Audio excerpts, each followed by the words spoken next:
Muito bem, nós já estamos aqui no estúdio da Primeira Igreja Batista de Fortaleza e nós vamos começar o nosso Sintonia Bíblica, a Bíblia bem mais perto de você. Quero agradecer muito você estar nos acompanhando pelo YouTube e também pela nossa web rádio, né? Nós temos então essas duas plataformas. Você pode ver este programa todas as quintas-feiras, né? E pode ouvir aos domingos, entre 10 e meio-dia. Às quintas-feiras, este programa ele vai às 18 horas, com imagens no YouTube da PIB Fortaleza, pibfortaleza.org.br, tá? Então, você já está convidado a ficar conosco e também a divulgar esse trabalho que nós fazemos aqui da Escola Bíblica no YouTube e na nossa web rádio, que será veiculada aos domingos, a partir das 10 horas da manhã. Hoje nós temos o privilégio de receber o pastor Rubens Coutinho. Ele é o pastor presidente da Igreja Batista do Caminho. Pastor Rubens, muito bem-vindo, muito obrigado por sua presença, por ter aceitado o nosso convite.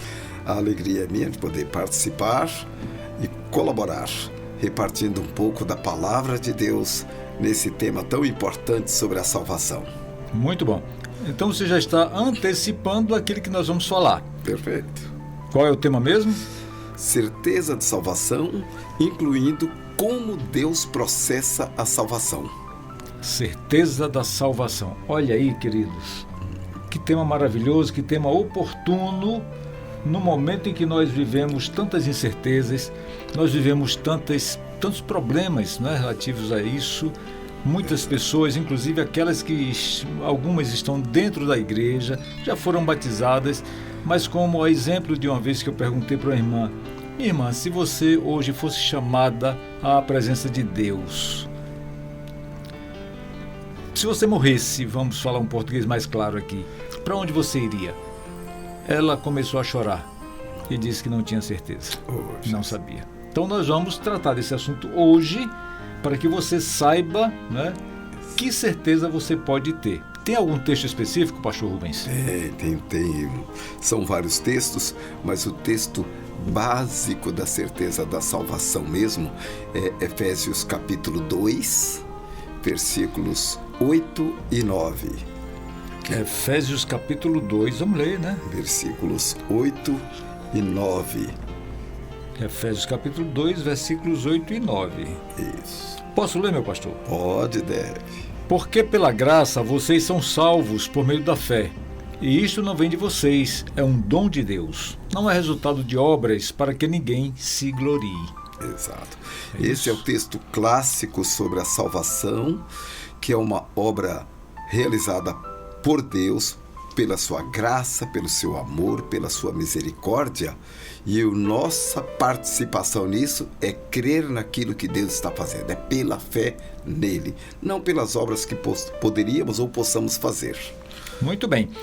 Se você desejar nos dar um feedback aqui, pode fazer isso diretamente no chat do YouTube, ou então, se você estiver na outra plataforma da nossa web rádio, pelo WhatsApp, o DDD 85 99962 0075, 85 99962 0075. Vamos fazer essa interação, porque, pastor Rubens, muitas pessoas nos mandam pedidos de oração, nos mandam alguma sugestão para nós aperfeiçoarmos ainda mais o nosso programa, nos mandam também alguma dúvida que porventura tenham acerca daquilo que nós sempre ministramos. Então, meu querido irmão, irmã que está nos acompanhando, por favor, não se constranja, não se reprima, mande para nós, né? Esses feedbacks serão muito bem-vindos, tá ok? Pastor Rubens, mais uma vez bem-vindo, a palavra é sua. Vamos então dar início, propriamente dita, a este tema da nossa escola bíblica, certeza da salvação. Perfeito. E por que falar sobre isso? Você já adiantou também. nós temos muitas pessoas, crentes fiéis, bons filhos de Deus, pessoas que estão caminhando na igreja, que cumprem suas obrigações, participam efetivamente da vida da igreja, mas que não têm certeza da sua própria salvação. E vivem no dia a dia, participando da igreja, mas sem essa convicção. Mas, pastor, por que isso acontece? É uma falta de orientação? É falta de um bom discipulado? Qual é a razão disso? Duas são as razões básicas. Primeiro, a pessoa verdadeiramente não ter entregue a vida a Jesus. Ela chegou à igreja por algum motivo. Alguém convidou, ela chegou à igreja, gostou do ambiente, gostou da palavra, da música, da recepção, e ela vai ficando, se acostuma, se entende como alguém da casa, e até quando se pergunta, você aceita Jesus? Ela, sim, eu aceito Jesus. Mas, na verdade, tudo isso motivado por uma participação e, às vezes, por uma necessidade dela, mas não que ela tenha tido a plena convicção de que estava distante de Deus, condenada, impedida de relacionamento com Deus e chegou à conclusão que precisaria entregar a vida a Jesus. Então, ela entrega sem essa convicção, então, de fato, não ocorre o novo nascimento. Eu posso dizer que não foi uma decisão racional, foi emocional. Exatamente. E circunstancial também. Esse é o primeiro motivo que leva muita gente a não ter certeza. O não ser, de fato, uma pessoa que nasceu de novo. A segunda razão é a falta de conhecimento mesmo. Muita gente, crentes fiéis, não sabem o que a Bíblia diz, garantindo-nos a convicção da salvação. Daí a dúvida permanente na vida de muita gente. E a Bíblia tem muitos textos que nos asseguram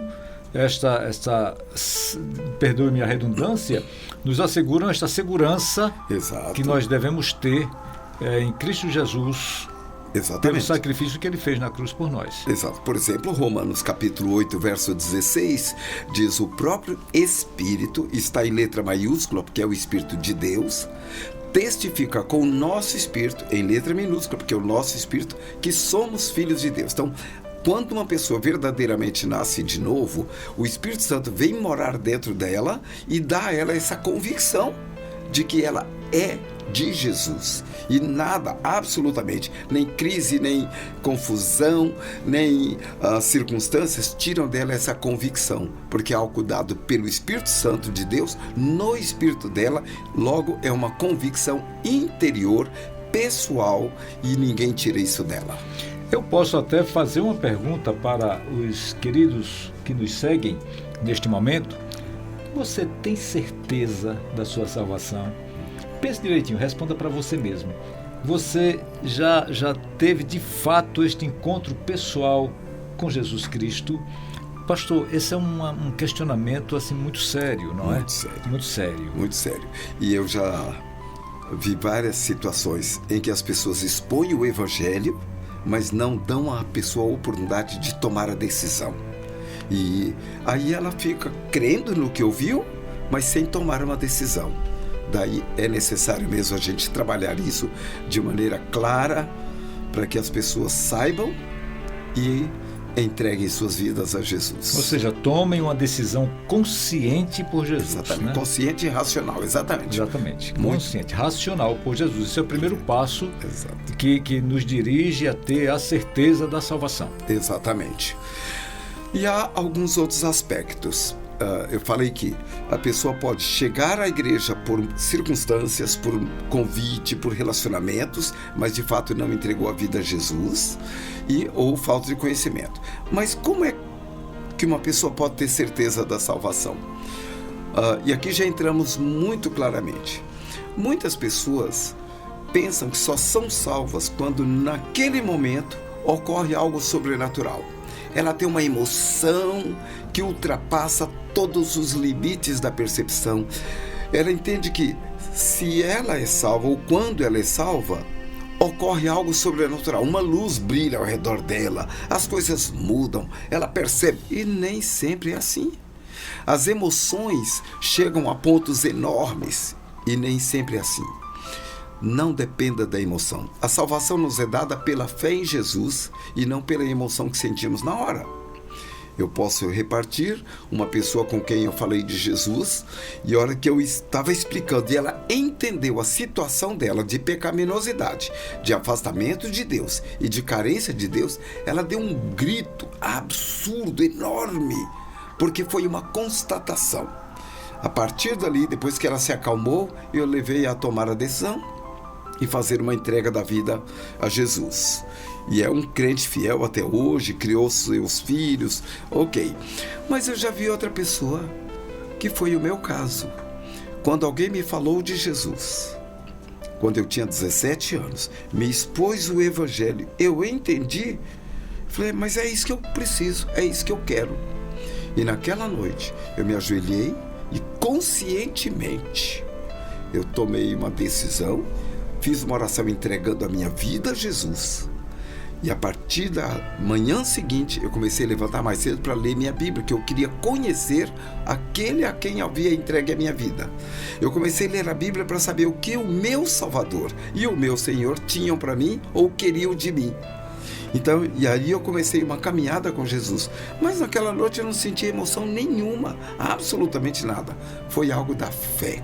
Eu criei e entreguei minha vida a Jesus. Ou seja, nós precisamos pedir a Deus, Senhor, esquadrinha o meu coração, prova os meus pensamentos, como diz Jeremias, né, no capítulo 17.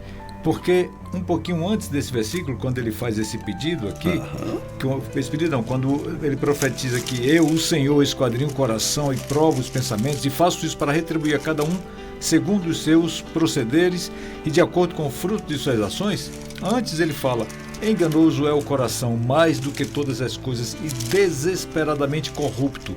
Quem o conhecerá? Então o nosso coração, sede das nossas emoções, ele próprio nos engana. Exato. Ele pode nos enganar, por isso que as emoções não são a base da salvação. Porque você é salvo pela fé e não pelo sentimento. Não é o momento, a circunstância, o que aconteceu, que garante a sua salvação. É a sua fé em Jesus e a testificação do Espírito. Agora, é muito importante a pessoa tomar a decisão conscientemente. Porque Romanos capítulo 10 nos diz, se com a tua boca confessares a Jesus como Senhor e em teu coração creres que Deus o ressuscitou dentre os mortos, será salvo. Então a salvação depende disso, de uma fé genuína colocada na pessoa de Jesus, no sacrifício que ele fez, que é suficiente, único, eterno, puro e perfeito para nos salvar, mas também de você tomar a decisão consciente que então ela se expressa numa palavra. Como diz a Bíblia, se com a tua boca confessares a Jesus. Ou seja, essa fé no interior, essa convicção de que você realmente precisa entregar a vida a Jesus e você fala, eu entrego a minha vida a Jesus. E o versículo seguinte é muito claro, né? Como que justificando isso. Pois é com o coração que se crê para a justiça e com a boca que se confessa a respeito da salvação. Então é necessário que você confesse, que você fale, né, que está recebendo Jesus Cristo como seu Salvador. Isso, por isso eu sempre ajudo as pessoas. Uma vez que eu expus o Evangelho, eu pergunto, você entendeu? Entendi. Você percebeu que você precisa entregar a vida a Jesus? Sim. Aí minha pergunta seguinte é, você quer fazer isso? Porque ninguém pode aceitar Jesus porque eu insisti, porque eu falei, mas porque ela toma uma decisão racional e voluntária. Ela tem que querer entregar a vida a Jesus. E aí ela entrega. Dessa forma, a gente resolve esse primeiro problema. Por que muita gente tem dúvida quanto à salvação? Por causa da ênfase errada na emoção. Você é salvo pela fé em Cristo Jesus. O segundo motivo é a falta de conhecimento. Muita gente não tem segurança da salvação porque não conhece o que a palavra de Deus diz. Recentemente, este ano, eu gastei algumas semanas com uma família da igreja que Deus me dá a oportunidade de dirigir, porque percebi que eles não tinham nenhuma segurança da salvação. Vira e mexe, aquela senhora falava assim, pois é, vamos ver o que vai ser, né, quando chegar o meu dia, se Deus vai me receber. No entanto, ela muito integrada na igreja há vários anos. Aí eu fui para a casa deles estudar a Bíblia. E à medida que eu fui expondo, eles foram compreendendo. porque eles não tinham conhecimento.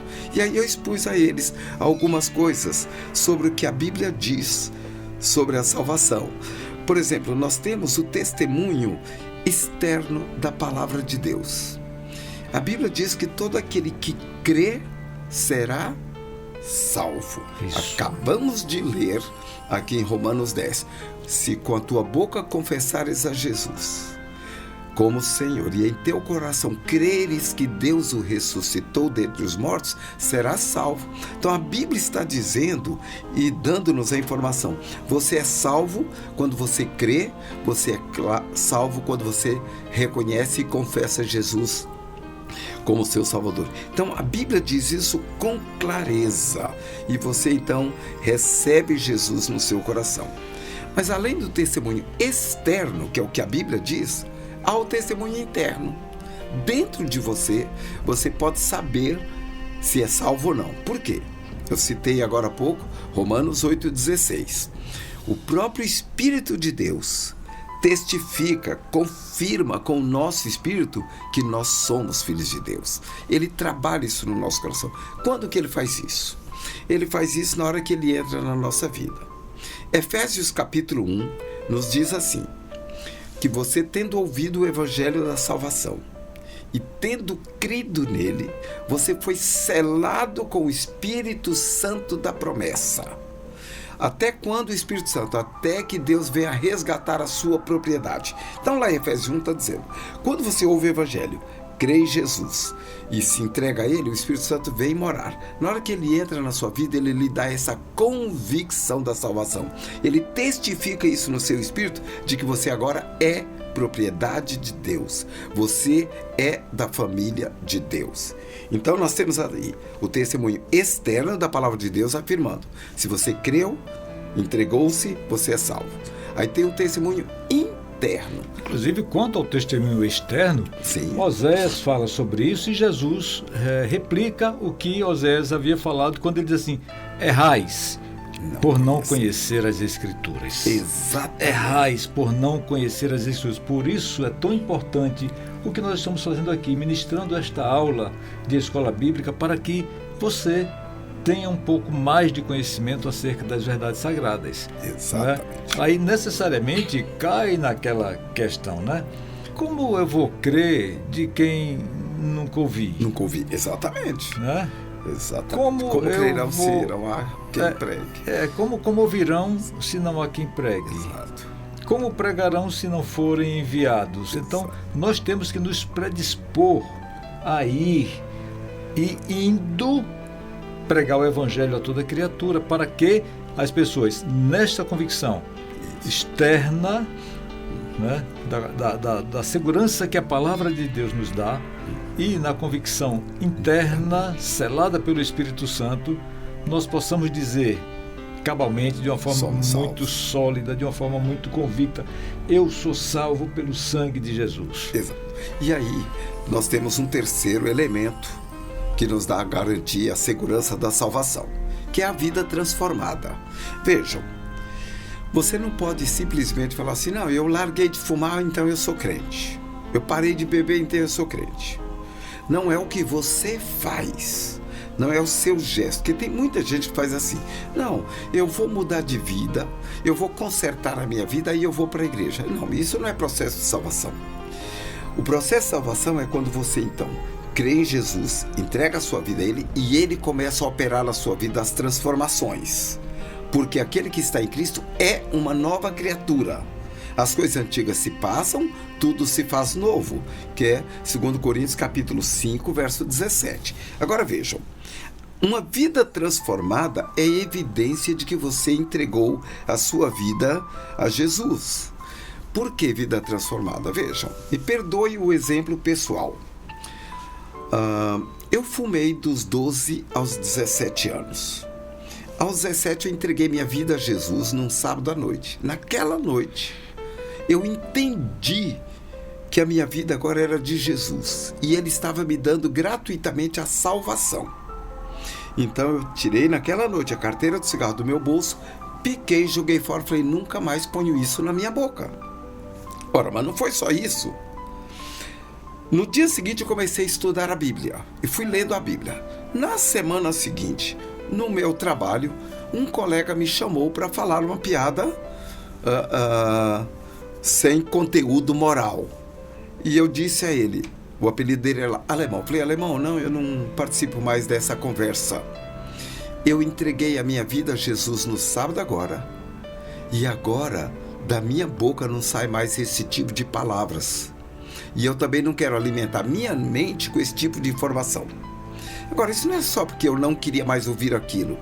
Essa convicção interior do Espírito levou-me a não querer mais fazer coisas erradas.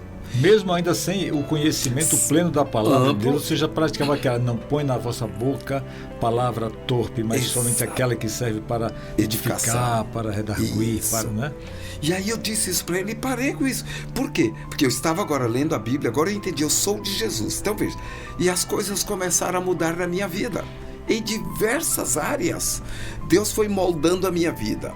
E eu fui percebendo que esse meu desapego a coisas que eu até queria fazer, mas que não eram boas para mim, não eram edificantes para mim, Deus foi tirando do meu coração. Então, é Deus mesmo quem purifica aquele que se achega a Ele. Por isso, nós encontramos, venha para Jesus como está. Como Jesus mesmo nos convida, em Mateus capítulo 11, vinde a mim, todos vós que estáis cansados e sobrecarregados, e eu vos aliviarei. Então, é Ele que vai tirando a carga do pecado da nossa vida, Ele que vai tirando o desejo da bebida, do álcool, da droga, da imoralidade, da falsidade, da mentira, do engano. Ele vai purificando a nossa vida de dentro para fora. Inclusive, é um dos passos da salvação, né? Sim. Venha como está, mas não permaneça como está. Que haja transformação na sua vida, né? Exatamente. E essa transformação, ela vai se tornando clara para você como um outro testemunho para as outras pessoas da sua salvação. Os outros aqui começam a dizer, nossa, você realmente agora é um seguidor de Jesus. Eu estou vendo que para você é natural não fazer o que fazia, e é natural também fazer as coisas que agradam a Deus. Então, 3 pontos básicos aí. O testemunho externo da palavra de Deus, que afirma que se você creu, você é de Jesus. Segundo, você tem um testemunho interno. O Espírito Santo lhe convence disso. E terceiro, os sinais de uma vida transformada. Segundo Coríntios 5,17. Aquele que está em Cristo ele não será. Ele a partir do momento que entrega a vida a Jesus, ele nasce de novo. Ou seja, torna-se uma nova pessoa, é uma nova criatura. Torna-se naquele momento um cidadão do céu. E ele começa a agir como tal. Daí, as outras pessoas vão percebendo isso, você realmente mudou. E a sequência do versículo fala, as coisas velhas já passaram. Exato. A farra já passou, o cigarro já passou, a bebida já passou, né? O tempo de promiscuidade, de tudo isso já passou. Exato. Tudo se fez novo. Eu estava falando do amor de Jesus para um taxista uma vez, e ele disse assim, não, esse negócio de ser crente não dá certo não. A gente não pode beber, não pode fumar, não pode fazer isso, não pode fazer aquilo. Eu falei para ele, quem disse que eu não posso fumar? Eu posso fumar sim. Você tem cigarro? Me dá um cigarro aí. Ele me deu o cigarro. Eu falei, me dá o isqueiro. Eu pus o cigarro na boca, acendi o isqueiro. Eu falei, tá vendo? Eu posso fumar, mas eu não quero. E eu sei fumar, mas eu não preciso disso. Porque Jesus libertou toda a ansiedade, a inquietação, a perturbação, que eu usava o cigarro como uma desculpa, como uma descarga emocional. Jesus tirou, preencheu e eu não preciso. Então, essa é a diferença entre eu e você. Você é escravizado por esse negocinho pequeno do tamanho de um dedo. Eu fui liberto disso, porque Jesus libertou. Você depende dele. Eu posso escolher se eu fumo ou não.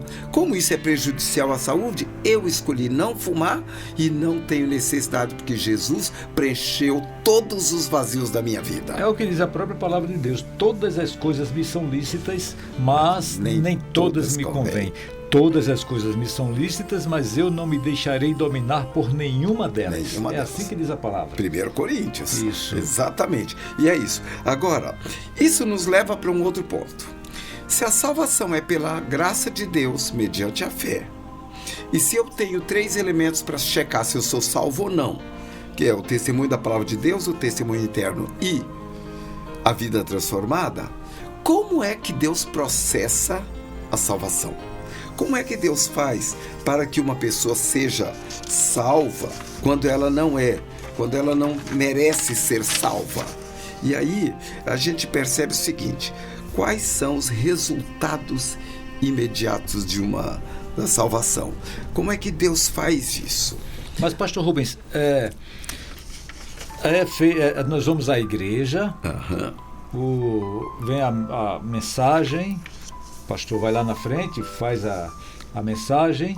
Normalmente, no final da mensagem, ele faz o apelo e diz que quer conhecer aquelas pessoas que se entregaram a Jesus e que, por favor, façam um gesto aí, levantando uma das suas mãos para que eu possa identificar e tal e coisa.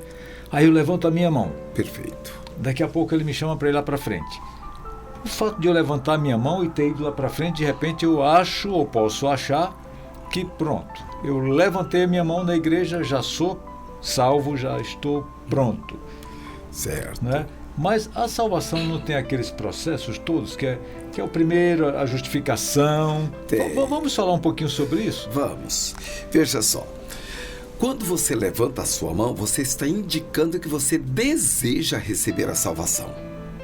Mas você precisa de ajuda, porque lhe falta algum conhecimento, alguma orientação. Você pode ter a convicção de que realmente precisa de Deus. Quando o pastor normalmente chama à frente, conversa, na sequência normalmente se encaminha para uma outra sala, para um outro ambiente, para alguém lhe dar explicações melhores. Naquele momento ali na frente do templo, se faz uma oração.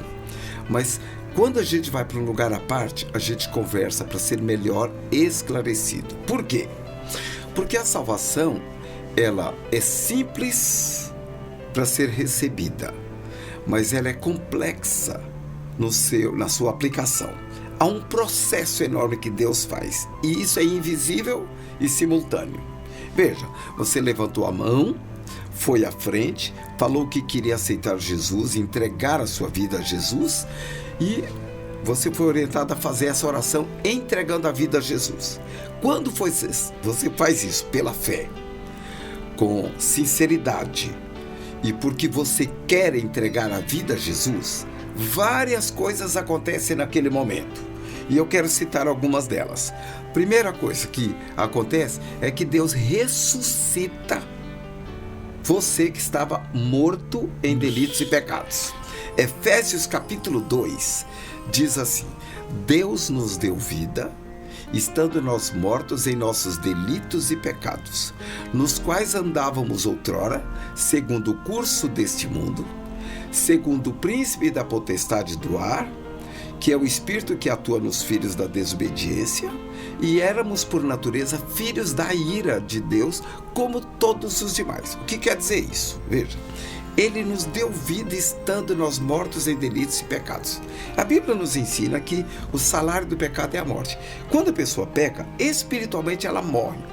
Veja, ela está viva, ela tem seu raciocínio, ela tem seus projetos, seus sonhos, e ela vai dirigindo a sua vida. E ela até sente necessidade de Deus, mas ela está espiritualmente morta. Por isso ela clama a Deus e parece que Deus não ouve. E aí ela pensa, Deus nem existe, porque Ele não me ouve, não me atende. Não, é que ela está espiritualmente morta, por causa do pecado. Na hora que você vai à frente, dizendo que quer entregar a vida a Jesus, e alguém lhe orienta, e você faz uma oração entregando a sua vida, naquele instante Jesus ressuscita a sua vida morta. Eu posso dizer, em outras palavras, de outra forma, eu cometi uma série de delitos, de crimes, de coisas ruins, que é tudo isso aí vai me levar para a cova, vai me levar para a morte espiritual. Certo. Né? E eu estou caminhando para essa morte. Mas aí alguém vai para assim, para aí. Rubens, José Maria, há jeito para você, há solução para você não morrer. Isso. Tem uma pessoa que vai assumir o seu lugar. Exato. Você está indo, mas essa pessoa troca com você, e essa pessoa ela vai assumir toda a sua culpa, todos os seus pecados. Exato. Você não precisa morrer. Ela paga a sua dívida. Ela paga a sua dívida. É mais ou menos assim. É bem, exatamente isso. O próprio texto de Efésios 2 explica isso. Então veja, você estava numa situação totalmente irregular. Diz o texto de Efésios 2, você vivia segundo o curso do mundo, ou seja, tudo que todo mundo faz, você fazia. Segundo os seus próprios pensamentos. Você pensava, isso não tem nada de errado, eu vou fazer. E terceiro, você estava sendo dirigido pelo príncipe da potestade do ar. Quem é esse? O próprio Satanás. Ele tem um sistema implantado no mundo que as pessoas vão vivendo segundo esse sistema, agradando a si mesmo ou tentando agradar a si mesmo, mas distanciados de Deus. Daí estarem mortas espiritualmente. Mas quando você está nessa situação e fez a oração, entregando a sua vida a Jesus, Efésios 2, do versículo 4 em diante, vai nos dizer assim, veja, logo depois de dizer nos 1, 2 e 3, que você estava morto, estava vivendo segundo o padrão do mundo, segundo seus pensamentos e sendo dirigido pelo príncipe da potestade do ar, o verso 4 vai dizer, mas Deus, sendo rico em misericórdia, por causa do grande amor com que nos amou, estando nós mortos em nossos delitos, nos deu vida juntamente com Cristo, nos ressuscitou e nos fez assentar nos lugares celestiais em Cristo Jesus. Pela graça sois salvos. Então, assim, como a gente costuma dizer, é como se fosse um ato forense. Isso aí. Você está condenado, mas alguém chega para substituir você no Exato. Cumprimento dessa condenação. Perfeito. E você está pela graça. Exato. Porque você não pagou absolutamente nada, você não fez absolutamente nada para que recebesse essa graça de ter novamente a vida. A vida. E a Bíblia chama isso de justificação. Cristo vai e toma o seu lugar e Deus dá uma declaração. Agora você está justificado dos seus pecados. Por isso que Deus ressuscita você. Ele perdoa você, ressuscita e você ganha uma nova vida. E Jesus é esse advogado que não cobra nada, paga a sua dívida e libera você para viver uma nova vida. Aí a gente pode voltar a 2 Coríntios 5,17. As coisas velhas passaram, eis que tudo se fez novo. Você começa ali uma nova vida, plenamente nova, começando um outro momento na sua vida. Por isso a Bíblia vai chamar em João capítulo 3 de novo nascimento. É como se naquele dia você tivesse nascido de novo, começado a sua vida. Antes você não vivia com Deus, agora você é de Deus e é recebido na família de Deus. E o apóstolo Paulo, ele insiste aqui em Efésios capítulo 2 em falar duas vezes que é pela graça. Exatamente. Que nós somos salvos, né? Isso. No versículo 5, quando ele fala, estando nós mortos em nossas transgressões, isso, nos deu vida juntamente com Cristo. Ele fala, pela graça sois salvos. Mais adiante, um pouquinho, no versículo 8, ele diz de uma forma mais explanada, mais detalhada, mais abrangente, porque pela graça vocês são salvos. Exato. Por meio da fé. Isso. E isto não vem de vocês, é dom de Deus. E a palavra dom aí quer dizer presente. É um presente que Deus lhe dá. Se você crê em Jesus, daí aquela exigência. Se com tua boca confessares a Jesus como Senhor e em teu coração creres que Deus ressuscitou dentre os mortos, será salvo. Salvação é dada porque você creu. Daí esse texto de Efésios 2. Pela graça sois salvos mediante a fé. Fé salvadora. Então, diz mais, se me permite a interrupção, diz assim, não vem pelas obras. Isso. Não é pelas obras não, para que ninguém se glorie, porque senão aquelas pessoas de posses poderiam comprar e bater assim arrogantemente no peito, tá vendo? Eu comprei a minha salvação. Exato. Não devo nada a ninguém. Deve sim. Deve, porque o pecado não se paga com recursos materiais nem com atividades. O pecado se paga com sangue. E se cada pessoa fosse pagar o preço do seu pecado, teria que morrer e derramar seu sangue. Mas ela morreria em pecado. Então não teria resultado nenhum. Iria para um lugar tenebroso, para o inferno Daí esse mesmo. plano perfeito de Deus, ele mesmo veio e se torna um ser humano como nós, nasce de mulher, homem perfeito que nasceu de mulher, Deus perfeito que não tinha semente masculina do homem pecador, e aí ele é o homem perfeito para morrer no lugar de toda a humanidade, e é o Deus perfeito para estender o perdão gratuito oferecido a todo aquele que crê. Então veja, uma vez que ele ressuscita, ele integra você à família dele. Ele ressuscitou, dando-lhe perdão, declara você justificado e recebe você na família de Deus. Efésios 4 ele vai dizer, agora você é um cidadão do céu. Daí o texto de João 1,12 também. A todos quantos o receberam, deu-lhes o poder de Deus para torná-lo seu filho. Deus transforma um pecador impenitente, afastado, rebelde, num filho dele, purificado pela obra de Jesus, justificado por Deus, e agora ele é um cidadão celestial e é da família de Deus.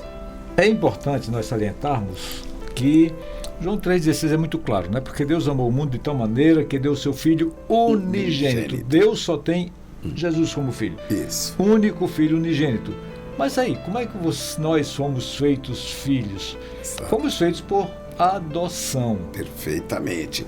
Ele nos recebe, nos adota como seus filhos, com todos os direitos do filho legítimo.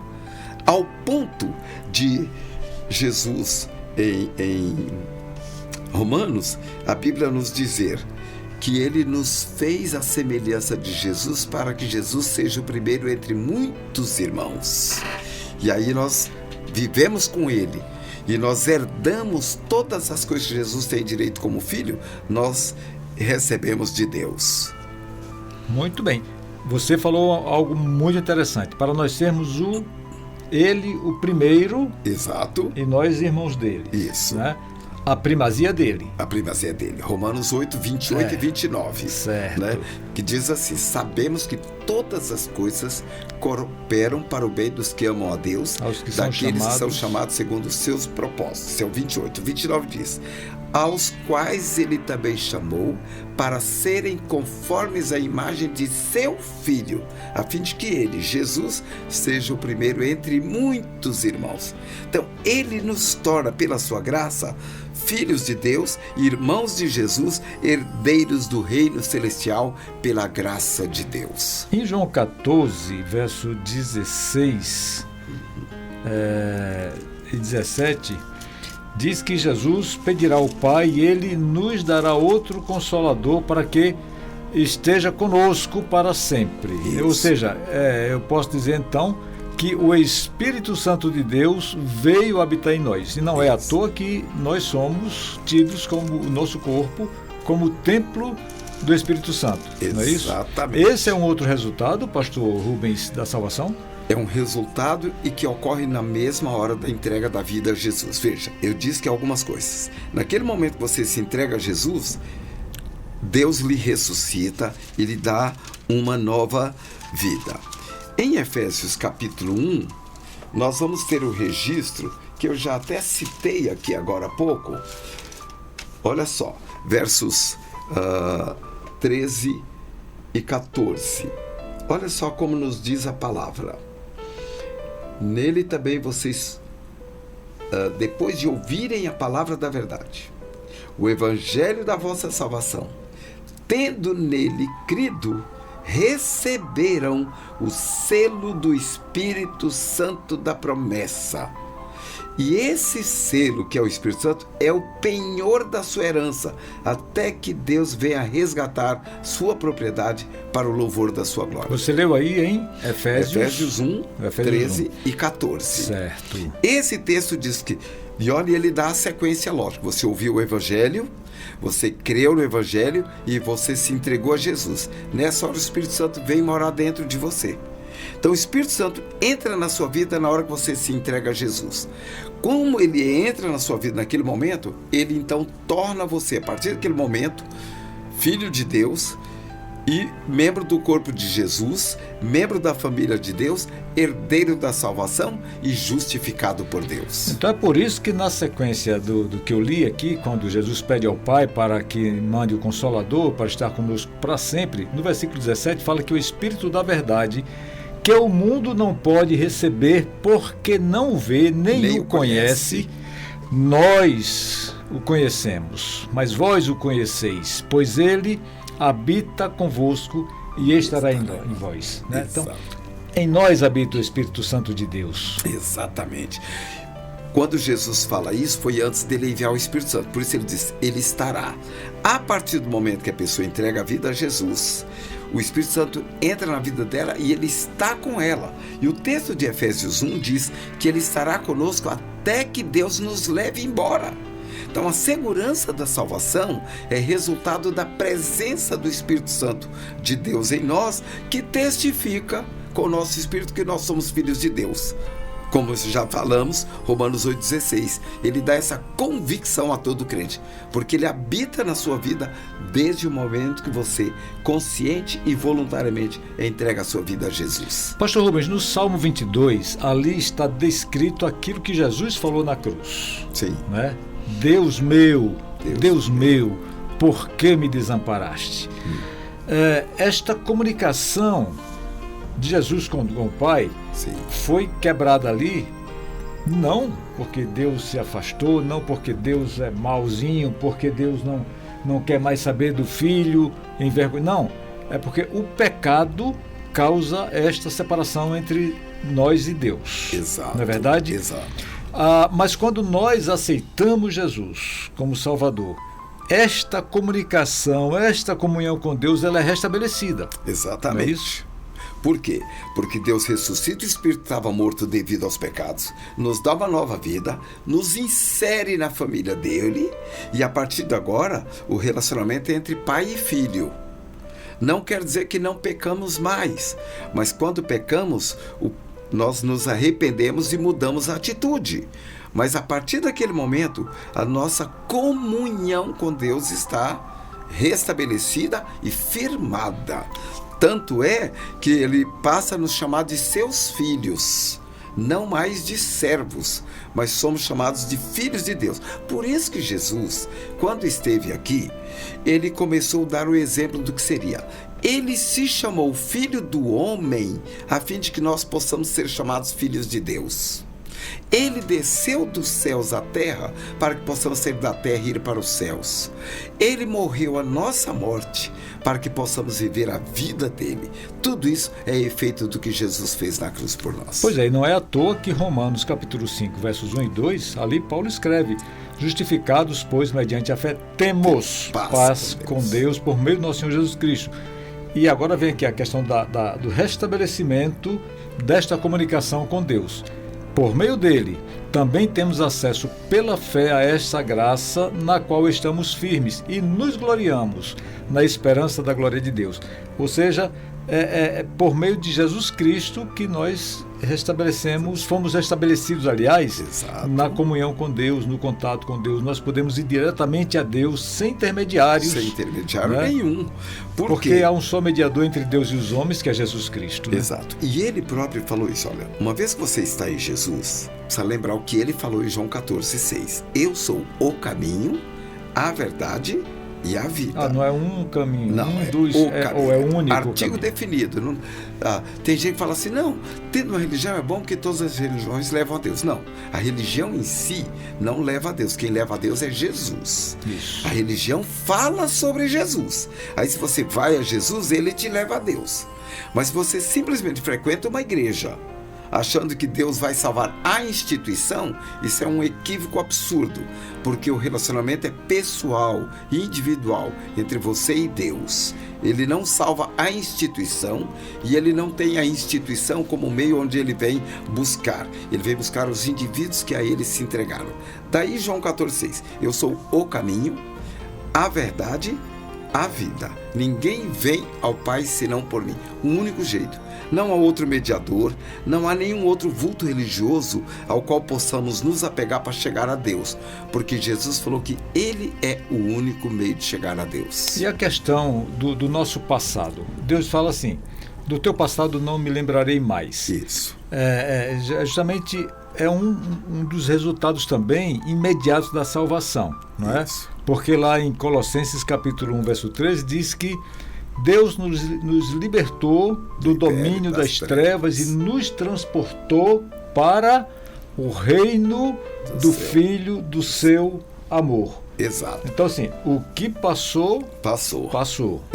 Vamos nos lembrar do que falamos agora há pouco. Efésios 2, 1, 2 e 3 diz que a gente estava vivendo segundo o curso do mundo, segundo o príncipe da potestade do ar e segundo os nossos pensamentos. Ou seja, a gente estava vivendo numa esfera que a Bíblia chama de império das trevas. O mundo e o sistema governado por Satanás e por toda essa questão espiritual ruim.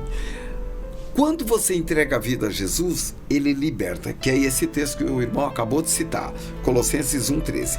Ele, Deus, nos liberta do império das trevas, Ele nos desarraiga disso, Ele quebra as algemas que nos prendiam no pecado, Ele quebra as algemas que nos prendiam nos vícios, na imoralidade, na mentira, na infidelidade. Ele quebra isso, porque Ele nos liberta do império das trevas, nos insere, nos coloca, nos transporta para o reino de Jesus, que é o reino do amor de Deus. Então veja, a partir de agora, nós não somos mais escravos daquele sistema de vida, de pecaminosidade e de desobediência a Deus. Agora nós vamos viver para agradar a Deus e servi-lo com alegria. E como diz em Romanos capítulo 6, verso 18, e uma vez que nós somos libertados do pecado, nós nos tornamos servos da justiça. Exatamente.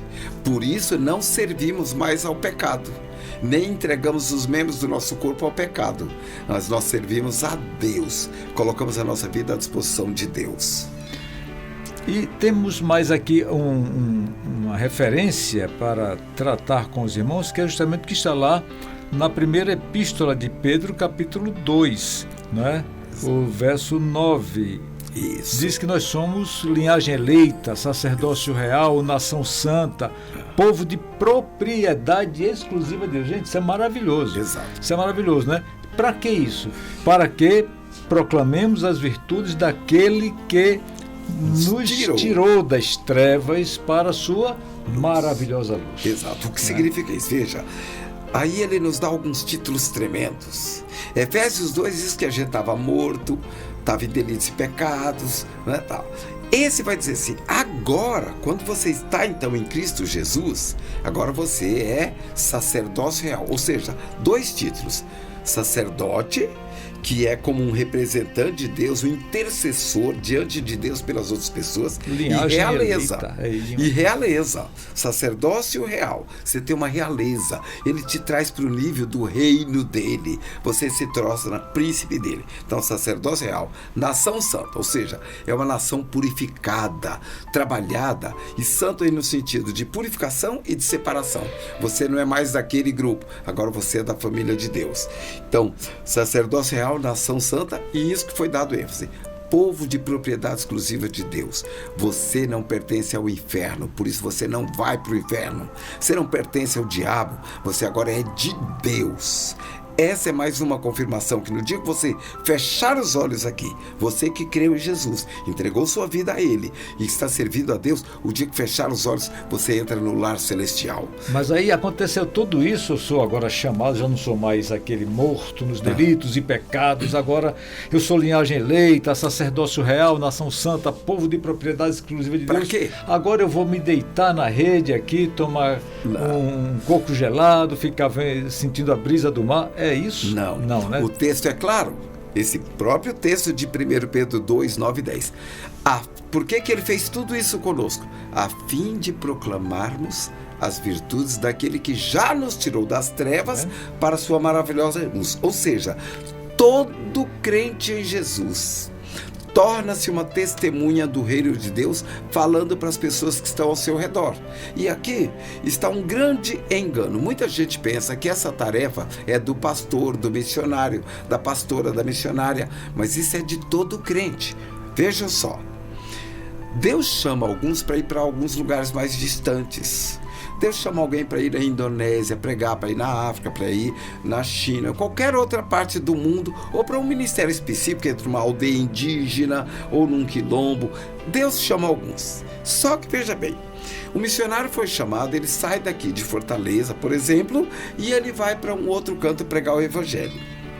Então ele não pode pregar para os seus familiares, para os seus vizinhos, para os seus amigos que ficaram aqui, porque ele foi designado para longe, para uma tarefa específica.